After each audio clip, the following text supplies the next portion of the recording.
Graças a Deus, a graça e a paz de nosso Senhor e Salvador Jesus Cristo. Uma boa tarde a todos. Estamos aqui de volta num horário alternativo, devido às circunstâncias de Natal, de sexta-feira. Estamos apresentando hoje o nosso programa Instituto Calvino, um patrocínio da Igreja Presbiteriana do Jardim Novo Campo Limpo, Rua Xingu, número 12, também da Igreja Presbiteriana do Imbu, Rua Santa Catarina, número 715, no alto do Jardim Silvia, ambas em Embu das Artes. A direção das nossas congregações é do pastor Simão No. Estamos presentes aqui eu, seminarista e evangelista Maurício, também o nosso obreiro, futuro presbítero, pregador, Misericórdia. Fernando Grimã. Seja bem-vindo. Boa tarde. Boa tarde. Continua, apresenta a rádio, apresenta os... Obrigado, meu irmão. Um prazer poder estar aqui. Como diz o apóstolo Paulo, dentre todos sou o menor, né? E é um prazer poder estar aqui de novo. Lembrando que esse programa, ele, como o irmão mesmo disse, o evangelista Maurício, ele está no lugar do programa de sexta-feira. E o número do telefone para os irmãos que querem participar é o 4203-4009. A nossa querida irmã Sara vai estar atendendo os irmãos aí que quiserem pedir oração. Estaremos orando no final. 4203-4009. E também tem o 94046-8472. 94046-8472 é o do WhatsApp. Os irmãos podem mandar mensagem também, pedindo oração, compartilhando suas bênçãos, né? E com certeza nós acreditamos que Deus irá continuar abençoando os irmãos através do estudo maravilhoso que nosso irmão tem ministrado. Os irmãos também aqui do aplicativo, da página da igreja, das outras páginas que eu compartilho no Facebook também, pode estar pedindo oração, nós lemos o comentário, estaremos orando. Quero mandar um abraço também para minha esposa, Deise, meus filhos, o Isaac, John Wesley e a Ágata, e também minha tia Neide, que sempre está ouvindo o programa. Que Deus abençoe a todos. Obrigado, meu irmão. Deus abençoe, Fernando. Fernando, já que você falou o menor no reino dos céus, eu não vou meditar nessa palavra, mas eu só quero deixar o que você falou alinhado com o Evangelho. Evangelho de Mateus, capítulo 11, versículo 11. Isso aqui é o próprio Jesus falando. Em verdade vos digo, entre os nascidos de mulher, ninguém apareceu maior do que João Batista, mas o menor no reino dos céus é maior do que ele. Glória a Deus por nós sermos do reino dos céus. Amém. Por nós sermos possessão do autor e consumador da fé e da vida. Eu gostaria de convidar os irmãos para uma meditação e uma oração. O livro de Colossenses, Epístola de Paulo aos Colossenses, capítulo 1, verso 15 e 16. Eu quero ler, a gente reflete um pouco e já vamos para a oração, tá bom? Este é a imagem do Deus invisível, o primogênito de toda a criação, pois nele foram criadas todas as coisas, nos céus e sobre a terra, as visíveis e as invisíveis, sejam tronos, sejam soberanias, quer principados, quer potestades, tudo foi criado por meio dele e para ele. Meus irmãos, eu não vou entrar no estudo, na exegese dessa palavra, no estudo dela, porque só esses dois versículos aqui dá para 2 horas de tagarelice e ainda é pouco. Eu só quero falar uma coisa para os irmãos. Mantenham essa palavra nos seus corações. Colossenses 1, 15 e 16. Aqui é Paulo dando um testemunho teológico, filosófico, de fé, de todas as vertentes que a gente puder imaginar, de Jesus. Paulo usando mais um argumento dos seus muitos de quem é Jesus. Hoje nós vamos começar um estudo de pelo menos 2 programas da Carta dos Hebreus. A Carta dos Hebreus é um estudo para 5 anos. E a gente vai tentar, em dois programas, dar uma pinceladinha das coisas mais importantes. Longe da gente poder analisar, porque a carta ou o livro de Hebreus tem toda uma... Nós vamos abordar isso tudo. É um elo importantíssimo do Evangelho. É o único livro da Bíblia que não se sabe o autor, não se sabe a data, não se sabe a origem, não se sabe o destino, mas não pode faltar na Bíblia. É um livro que tem tem o DNA do próprio Jesus e um dos temas ao qual Jesus é comparado, Melquisedeque, o sumo sacerdote, sacerdote sem pai, sem mãe, sem origem. Então é um documento que está alinhado com os seus personagens principais. Então nós vamos estudar esse livro hoje. Eu gostaria de propor uma oração. Posso fazer, Fernando? Eu oro agora e você ora no final, tá bom? Sim. Eu quero orar pela nossa programação, pelo final do ano que está chegando, especialmente pela família do presbítero Pedro. Eu já orei na sexta-feira. Essa família está enlutada, está sem o principal provedor, não provedor de víveres, provedor da aliança, daquele que apresentava os seus todo dia perante Deus. Então, uma das obrigações da igreja é entrar na brecha. Aonde houver uma brecha, a igreja tem que entrar, não ela, a mensagem que ela tem que transferir, que é a mensagem de Jesus Cristo, este ressurreto e Rei. Tá bom? Vamos curvar nossas cabeças.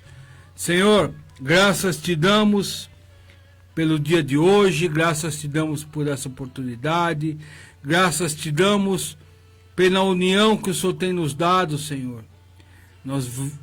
A gente vem aqui diante de ti agradecer pela audiência, pelos ouvintes. Senhor, vá no coração das pessoas que estão ouvindo, conforta elas, Senhor. Eu falei sexta-feira que há dores, Senhor, há máculas que só o Senhor pode resolver. Nessa palavra eu venho orar pela família do presbítero Pedro, que nos deixou há pouco mais de uma semana, voltou para casa, pela sua esposa Laurentina, pelos seus filhos, seus netos. Senhor, entra com remédio nas feridas que ficaram, Senhor. Eu te peço em nome de Jesus, vem nos abençoar durante esse programa, vem nos dar graça, que a tua mensagem, não nós, que a tua mensagem, que o nome de Jesus possa romper as barreiras que nós não podemos nem ver. Em nome de Jesus, em quem oramos e agradecemos. Amém. Amém. Posso? Sim, senhor. Amados, a graça e a paz. Hebreus, Jesus, o sumo sacerdote, o apóstolo e sumo sacerdote que declaramos publicamente. Jesus, Hebreus 3:1b. A quem as misteriosas origens.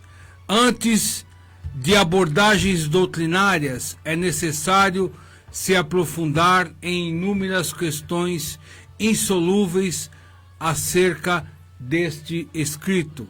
A primeira e talvez mais urgente pergunta que se deve fazer é: qual a natureza desse texto? Carta ou epístola? Livro? Tese? Homilia ou pregação? Ensino ou estudo?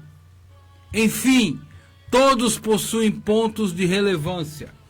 Ou seja, meus irmãos, o que a Bíblia nos apresenta como, em algumas versões, aos Hebreus, em outras, Epístola aos Hebreus, outras, somente Hebreus. Eu tenho Bíblia nas várias versões de título. Não é claro, porque ela começa com uma determinada estrutura, avança em outra determinada estrutura e termina no seu capítulo 13, praticamente o capítulo 13 todo, como um endereçamento. Mas ela não tem em sua estrutura, em seu corpo, nenhum dessas conjecturas. Ela parece esse escrito, ele parece uma colcha de retalho muito bem feita pelo seu autor, muito bem articulada. É isso que nós vamos ver. Carta ou epístola. Embora não possua uma abordagem técnica de estar sendo endereçada a alguém, grupo, pessoa ou congregação, e não possuir um caráter de mensagem direcionada, está em seu final, capítulo 13, com tal estrutura. Ou seja, ela tem um ponto de carta ou epístola, que uma é sinônimo da outra, carta ou epístola, ou missiva. Livro ou tese. Russell Shedd, um homem fantástico, viu, Russell Shedd? Um homem que saiu pelo mundo, aportou no Brasil, se apaixonou e aqui construiu ministérios. Russell Shedd defendia esta condição para o texto, de que ele seria uma tese, né? Muitos tratam como um livro. E, embora seja desafiador poder olhar para tal perspectiva, fica-se pelo caminho a proposta por não apresentar os devidos desenvolvimentos retóricos necessários. Ou seja, tanto a tese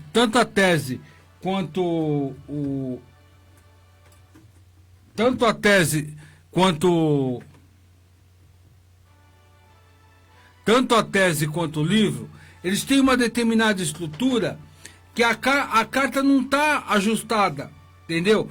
A tese, ela exige um debate sobre o próprio tema. E a retórica dessa carta aqui é diferente. A retórica, ela é de apresentar uma visão.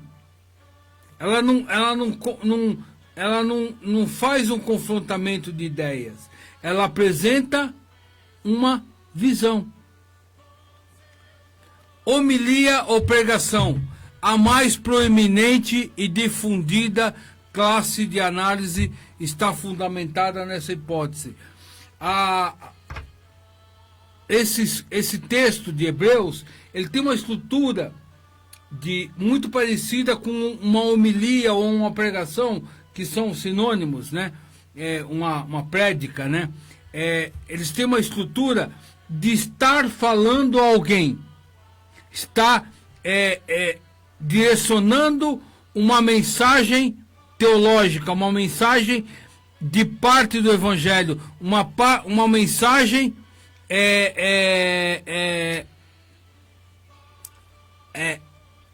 resgatadora, no caso. Não é salvadora, mas resgatadora. Mas também não ajusta completamente.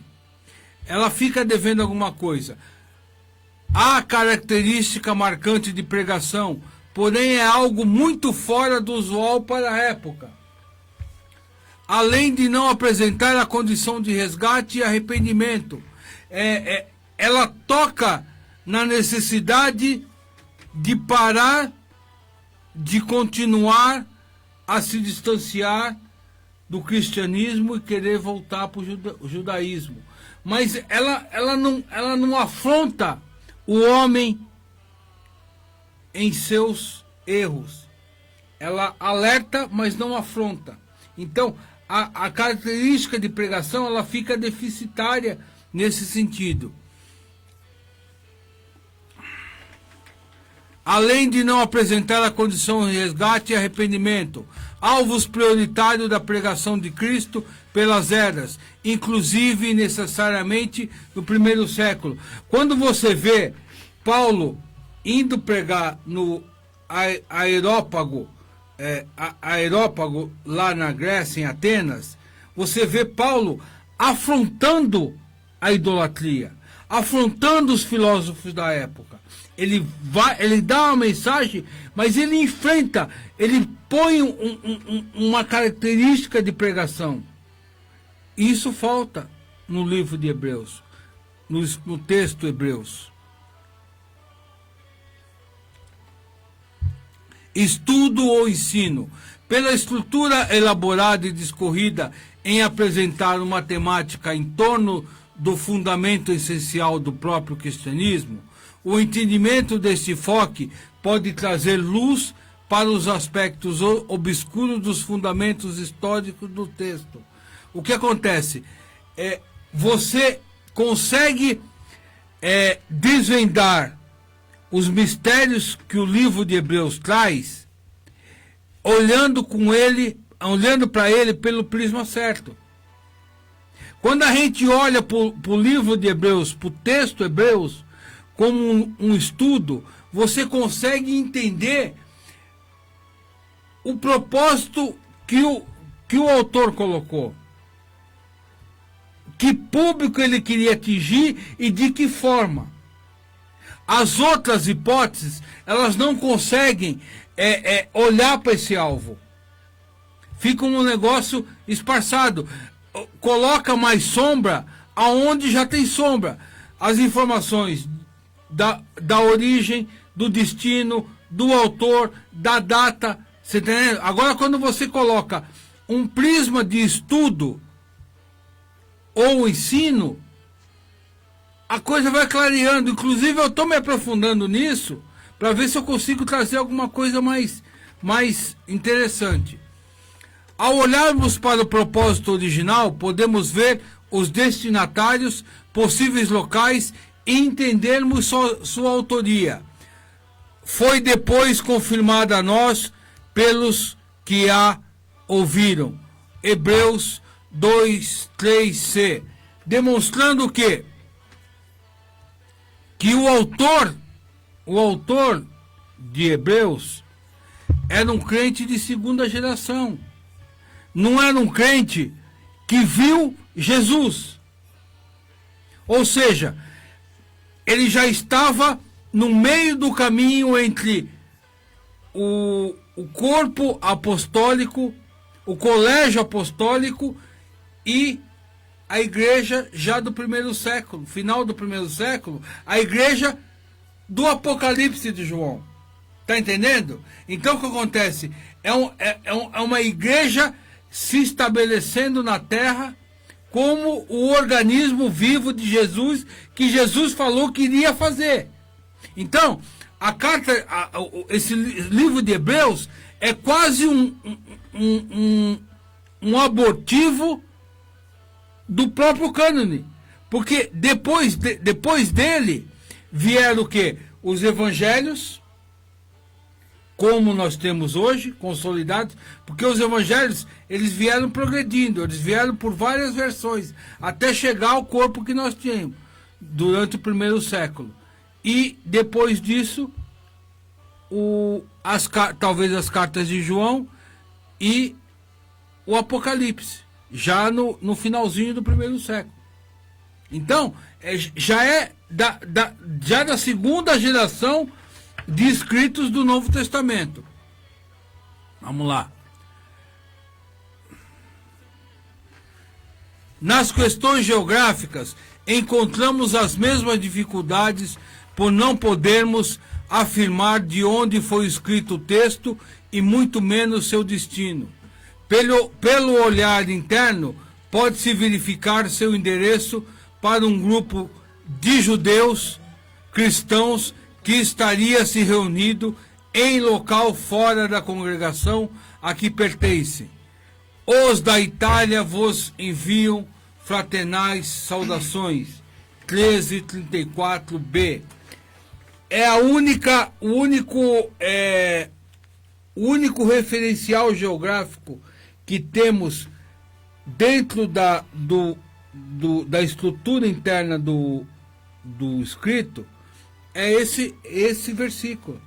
Os da Itália vos enviam fraternais saudações. Ou seja, tudo indica que ela estaria sendo, que o texto estaria direcionado a alguém ou na igreja de Roma, ou oriundo da igreja de Roma em algum local. Porque acontece, quando ele fala, os da Itália vos ensinam fraternais saudações, pode ser uma coisa ambígua. Os italianos estão mandando saudações, ou os italianos estão mandando saudações aos italianos, aos romanos. A Itália foi praticamente o último país da Europa clássica do século passado a se formar. Com o desfacelamento do Império Romano, a península da Itália passou por 15 séculos de disputas. Ora uma coisa, ora outra, tal. Com a morte do rei Humberto, né,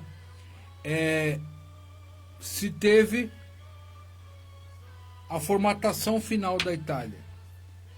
Tudo indica que isso começou a se solidificar com Dante, o autor da Divina Comédia, ele que trouxe o idioma etrusco, e a partir do idioma etrusco ele foi injetando os dezenas, quiçá centenas de dialetos que era a Itália. A Itália é um dos países que mais tem dialetos até hoje. Tem local na Itália que você só consegue conversar se você tiver alguém naquele local. A língua só existe ali. Sicília, então, a Sicília tem feudos que preservam. Então, o que acontece? Quando você olha isso, você vê que esses mistérios sobre Hebreus é algo que está enraizado na cultura romana. Também no verso 13 e 23, ao se referir à soltura de Timóteo, é permitido examinar as possíveis origens, por se saber que a base deste obreiro já era, desde Paulo, a igreja de Éfeso. Timóteo já era pastor de Éfeso quando Paulo estava vivo. Possivelmente, quando Hebreus foi escrito, Paulo já fosse morto. Tudo indica que ela é da segunda metade da década de 60, do primeiro século. Mas tudo isso são conjecturas ainda. E o mesmo está sendo aguardado em um destino. Ou seja, Timóteo, ao ser solto, ele iria voltar para onde? Para Éfeso. Em Éfeso, ou próximo a Éfeso, você tinha alguém que era íntimo de Timóteo, aguardando ele voltar, para talvez irem até essa comunidade onde está sendo direcionado esse texto. Olha só o quebra-cabeça que é você definir determinadas coisas no Evangelho. Aí vem século XXI, ar-condicionado, cafezinho, internet na palma da mão. Ah, a Bíblia precisa ser revista. Peraí, meu irmão. Peraí.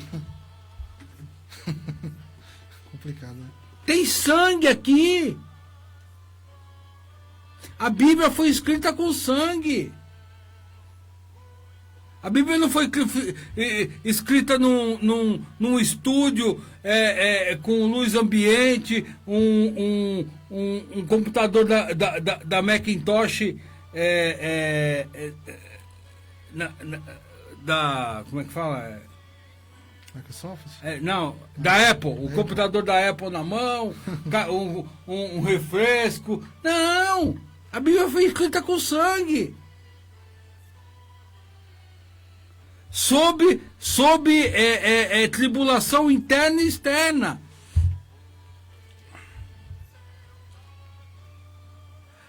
A parte dessas dificuldades, temos a questão da data do escrito e devemos ainda buscar em suas evidências internas. Para tanto, podemos recorrer a foi depois confirmada a nós pelos que a ouviram, 2,3c, em que é possível ser entendida que estamos falando de cristãos de segunda geração. Portanto, com o colégio apostólico ficando escasso e possivelmente João como o único apóstolo ainda vivo, e sendo após 64, que foi possivelmente a morte de Paulo entre 64 e 67, e antes de 60, por não haver menção da destruição do templo. A data que nós temos, que é um vinco, é 70, a destruição do templo. Então, o livro escrito não cita. Então você pode colocar um marcador, um pêndulo, um divisor de datas. Embora ele possa ter passado por cima, porque ele não aborda templo, ele aborda tabernáculo. Só que ele aborda o que? A questão do sacrifício. O sacrifício ainda está ocorrendo. Então, se o sacrifício está ocorrendo, existe um templo ainda. Interessante, hein? Então, você tem que olhar né? os marcadores que o texto te dá. Quem, ainda no campo das hipóteses, é grande a curiosidade entre nós cristãos, quem seria o autor do texto aos Hebreus? Quantas vezes, Fernando, nós já chegamos em rodas de cristãos? Não! Quem escreveu Hebreus foi Paulo, foi fulano, foi ciclano. Porque o que acontece? A gente está habituado, a gente sabe que Filemão foi Paulo, que a primeira carta de Pedro foi Pedro, que escreveu, com o Silvano escrevendo e Pedro supervisionando. A gente sabe que Judas era irmão de Jesus, que Tiago era irmão de Jesus. Olha quanta informação bacana! Os irmãos de Jesus, depois da morte e ascensão dele e a ressurreição, se converteram. Tá entendendo? E Hebreus a gente chega... Peraí, quem foi? Da onde? Como? Alguns falam até que foi Apolo, né? A gente vai abordar isso daí. Título original, desde a antiguidade, no final do século I de nossa era. A primeira vez que surge em algum livro histórico o livro de Hebreus, vem escrito aos Hebreus. Mas o escrito mesmo não traz esse título. A primeira referência a ele, que é Clemente de Roma, no final do primeiro século, que era pastor da igreja em Roma. Clemente de Roma foi um historiador, foi um escritor. Alguns textos que ele fez são tidos como apócrifos, mas apócrifos de alto nível, que dão o que? Referencial de como o cristianismo desenvolveu. A gente não se firma só nos fundamentos do cânone. A nossa lei está aqui. O que a Bíblia diz, a gente segue, acata. Obedece como profecia de Deus confirmada, estabelecida para os povos, para nós todos. Mas há outros livros que dão suporte, trazem luz sobre as dúvidas que a gente tem. Clemente é um. Por muitos séculos foi atribuído a Paulo, não por convicção, mas por uma questão de tradição e de alguns elementos internos. Nós vamos abordar. Hoje sabemos que não há possibilidade do apóstolo ter executado esse escrito, mas sua sombra, referência e fundamentos teológicos são tão vivos em Hebreus quanto em Romanos ou Coríntios. É impossível, Fernando, quem conhece um pouquinho da teologia paulina e ao ler o escrito de Hebreus, eu estou vendo Paulo falar aqui. Lutero falava isso, né? Eu estou vendo Paulo falar aqui. Mas Paulo não precisava falar por ele próprio. Paulo deixou o quê? Discípulos, congregações, igrejas. Através do trabalho, principalmente de Paulo, em busca dos gentios, nós hoje somos alcançados pelo Evangelho. Paulo fala quando você se converte, quando eu me converto. Você está entendendo? Paulo continua falando da mesma forma que Jesus fala, porque é uma consequência da mensagem do reino de Deus, que ainda está sendo estabelecido. Foi inaugurado, mas não foi fundado ainda. Será fundado quando o Senhor colocar seus pés no Monte das Oliveiras.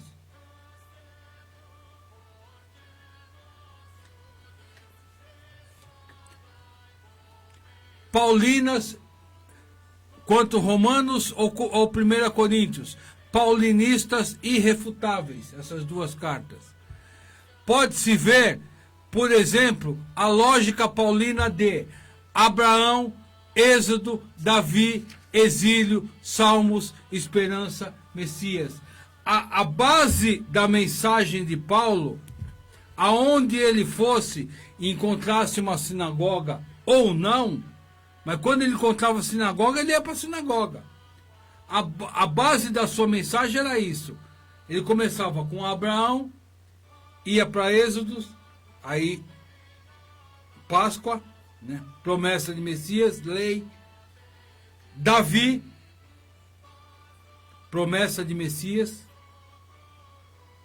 Nós vamos abordar mais à frente. Nós já abordamos isso no estudo de Salmos, lembra? Que eu falei que ler Salmos é encontrar Davi e a promessa de Deus a Davi de um Messias. Então, pelos Salmos você vê o Messias. Exílio, Salmos. Paulo, aqui na carta de Hebreus, pelo menos uns 3 ou 4 salmos são referências. Nós vamos abordar isso. Esperança. Esperança em quem? Em Deus, na salvação. Em quem? Messias. A esperança está atrelada ao Messias. Então, a abordagem paulina está aqui. Aí, como não foi Paulo? Não foi pessoalmente. É mais ou menos o seguinte: um pai que morre e deixa um testamento para o filho. No testamento tem uma grande carta: meu filho, publica essa carta que você vai ficar famoso. Eu só deixei embaixo para você colocar o seu nome. Tá entendendo? Mais ou menos isso. Paulo deixou um corpo preparado para fazer isso, para fazer essa carta. Como a narrativa do apóstolo em seus escritos e abordagem de suas audiências. Analisando pela lógica dos cristãos de segunda geração e o fato de Timóteo ser citado, porque Timóteo era um crente de segunda geração. Se Timóteo não tivesse sido citado lá no capítulo 13 de que saiu da prisão, eu lutaria com quem fosse. Não, o autor disso aqui é Timóteo. Ninguém esteve mais próximo de Paulo do que Timóteo. Mas Timóteo é citado pelo autor, então você tira Timóteo. Né? Ser citado como elemento e não protagonista, podemos eliminar alguns suspeitos. Paulo, Barnabé, que era um crente de primeira geração, possivelmente um discípulo, possivelmente Barnabé tenha visto Jesus na Judéia, embora fosse de Creta, estava sempre lá. Qualquer dos apóstolos e também Silas, por ser este de origem de Jerusalém e possivelmente do corpo de discípulos, assim como Marcos. Silas e Marcos são crentes de primeira geração, mais novos, mas eles estavam ali em Jerusalém quando Jesus estava pregando. Possivelmente eles tenham visto Jesus, então eles não poderiam falar que souberam de Jesus por outros. Eles souberam de Jesus pelos próprios olhos. Está entendendo? Como é que vai sendo eliminado os possíveis autores? Tomando ainda evidências internas que o autor se alimentou da Septuaginta. O que era a Septuaginta? Era a tradução do Antigo Testamento para o grego. O Antigo Testamento só existia em hebraico. Alexandre o Grande, quando domina o mundo e chega às portas de Jerusalém, ele põe um grupo de mais de 70 escribas judeus, junto com escribas gregos, e obriga a tradução do Antigo Testamento para o grego. Isso foi um bem incomensurável para nós, porque permitiu um elemento a mais de preservação dos documentos hebraicos, que, por exemplo, por causa da Septuaginta, tudo indica que os magos vindos do Oriente tenham também tido melhor acesso, não que não existisse lá na Babilônia documentos em hebraico, mas tivessem acesso às profecias que dizia que naquela época, naquela circunstância, o rei dos judeus iria nascer. Está entendendo? Como o relógio de Deus é bem mais complexo que o nosso e não falha. Como a mente divina é bem mais profunda do que qualquer grupo de trabalho que a gente possa fazer.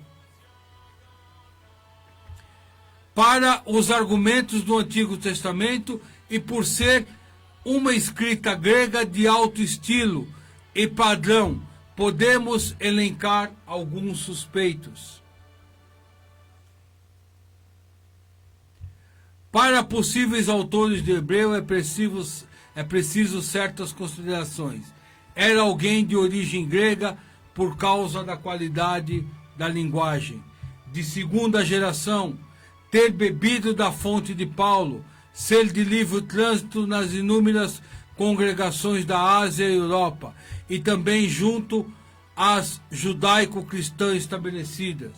Candidatos: Lucas, há grandes qualificações pela excelência de seus escritos, sua intimidade com Paulo e as consequências, e pesa contra o não alinhamento de seus escritos com as afinidades literárias e seu pouco conhecimento do Antigo Testamento. Lucas tem um problema de linguagem. Embora os documentos de Lucas, o Evangelho e Atos, seja de um grego bom, o grego de Hebreus é de uma linhagem diferente, de uma linguagem diferente e de mais qualidade. E demonstra o quê?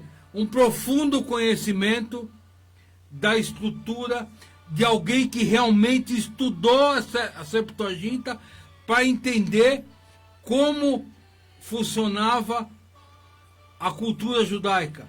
Além de estudar, conviveu com judeu verdadeiro. Então, eu vou colocar um suspeito aqui, eu acho que esse caixa mais por ter convivido mais intimamente com Paulo. Clemente de Roma, mesmo tendo sido autor de cartas, 1 Clemente possui muitas similaridades com o escrito, mas tem-se a crença que seja uma cópia. As cartas de Clemente são muito parecidas com os escritos de Hebreu, mas acha-se que o quê? Que por Clemente ler muito ela, ele foi contaminado na sua escrita. Não é o contrário. Ele escreveu e depois continuou. Não, ele foi contaminado. Uma boa contaminação, entendeu? E mesmo sendo o pastor de Roma, tem essas dificuldades, mas é um candidato. Apolo possui entendimento de Martinho Lutero. Martinho Lutero acreditava que Apolo era o autor. Era um judeu de Alexandria, eloquente e poderoso, conhecedor do Antigo Testamento. Esteve com Paulo e tinha as prerrogativas a mais. Mas mesmo assim, eu não vejo Apolo. Por quê? Por que eu não vejo Apolo? Porque Apolo, em nenhum momento, ele foi íntimo de Paulo. Ele foi discípulo, foi seguidor, ele trabalhou, ele lutou junto com Paulo, mas ele não foi discípulo, ele não passou fome do lado de Paulo, ele não foi preso, ele não foi açoitado, ele não viu Paulo ser açoitado, tá entendendo? Ele não passou frio com Paulo. E isso dá um aporte cultural fantástico, Fernando. Priscila, também por ter sido da segunda geração, discípula de Paulo e de livre trânsito das congregações, tem contra si o fato do próprio texto se referir a termos masculinos. Em 11:32, o autor se trata no gênero masculino. Mas tinha a questão da mulher não ser tão aceita, tudo mais tal. Não, a própria evidência interna tira de Priscila uma candidatura mais firme. E o meu candidato, Tito, mesmo não possuindo referência de escritos, possui todos os atributos para ser um candidato. Além de ter participado junto com Paulo de ocorrências reais abordadas no escrito. Por exemplo, primeira referência de Paulo, de Tito, é em Gálatas, que ele foi com Paulo e forçaram ele a ser secundado. Tito sabia o quanto a circuncisão estava entranhada no judeu. A carta aborda isso. Tá vendo? O livro de Hebreus é um livro vivo, é um livro pujante. A pessoa que está escrevendo viveu aquilo, viveu o que está escrevendo. Não é um teólogo de gabinete. Excurso, eu já vou liberar.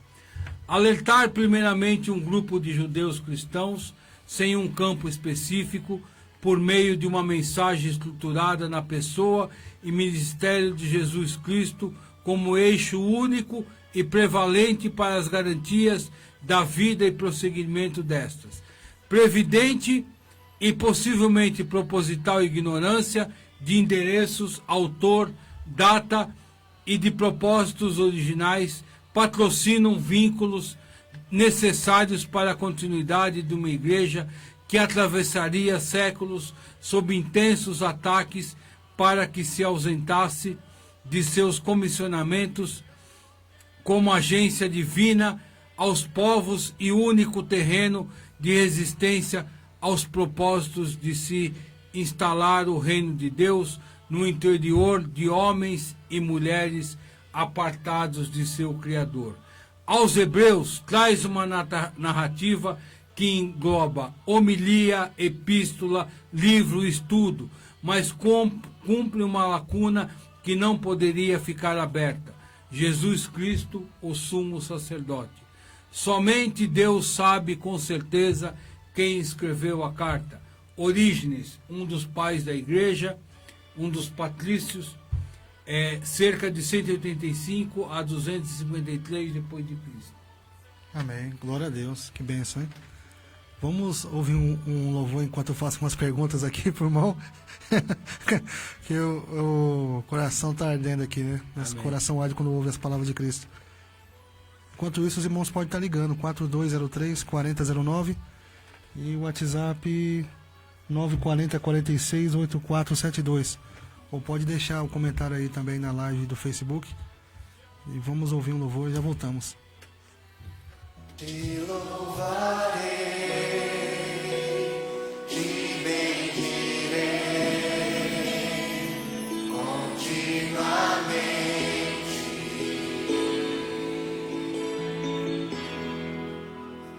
Teu é o poder, teu é o domínio, tua é a glória.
Graças a Deus por esse louvor. Eu estava falando aqui também que o irmão falou que tinha acendido. Considerações finais? Meus irmãos, o tempo já estourou. Vamos fazer uma oração curta, breve, mas objetiva. Senhor, nosso Deus, te agradecemos pela tua palavra, pelo ensino. Deus, que o Senhor venha alcançar, consolar, edificar, confirmar aqueles que são salvos. Que o Senhor venha salvar, Senhor. Deus abençoa nosso pastor Simão, todos os irmãos da igreja ali, Jardim Silvia, os irmãos também ali, de Novo Campo Limpo. Abençoe a todos, Senhor, que acompanharam essa programação, que o Teu Espírito Santo venha trabalhar na vida de cada um. É o que nós pedimos e agradecemos em nome de Jesus. Lembrando que o endereço da igreja é esse que está na live aí, Rua Xingu, número 12. E da igreja Jardim Silvia? Rua Santa Catarina, 715, Jardim Silvia. Deus abençoe a todos e um forte abraço. Deus abençoe.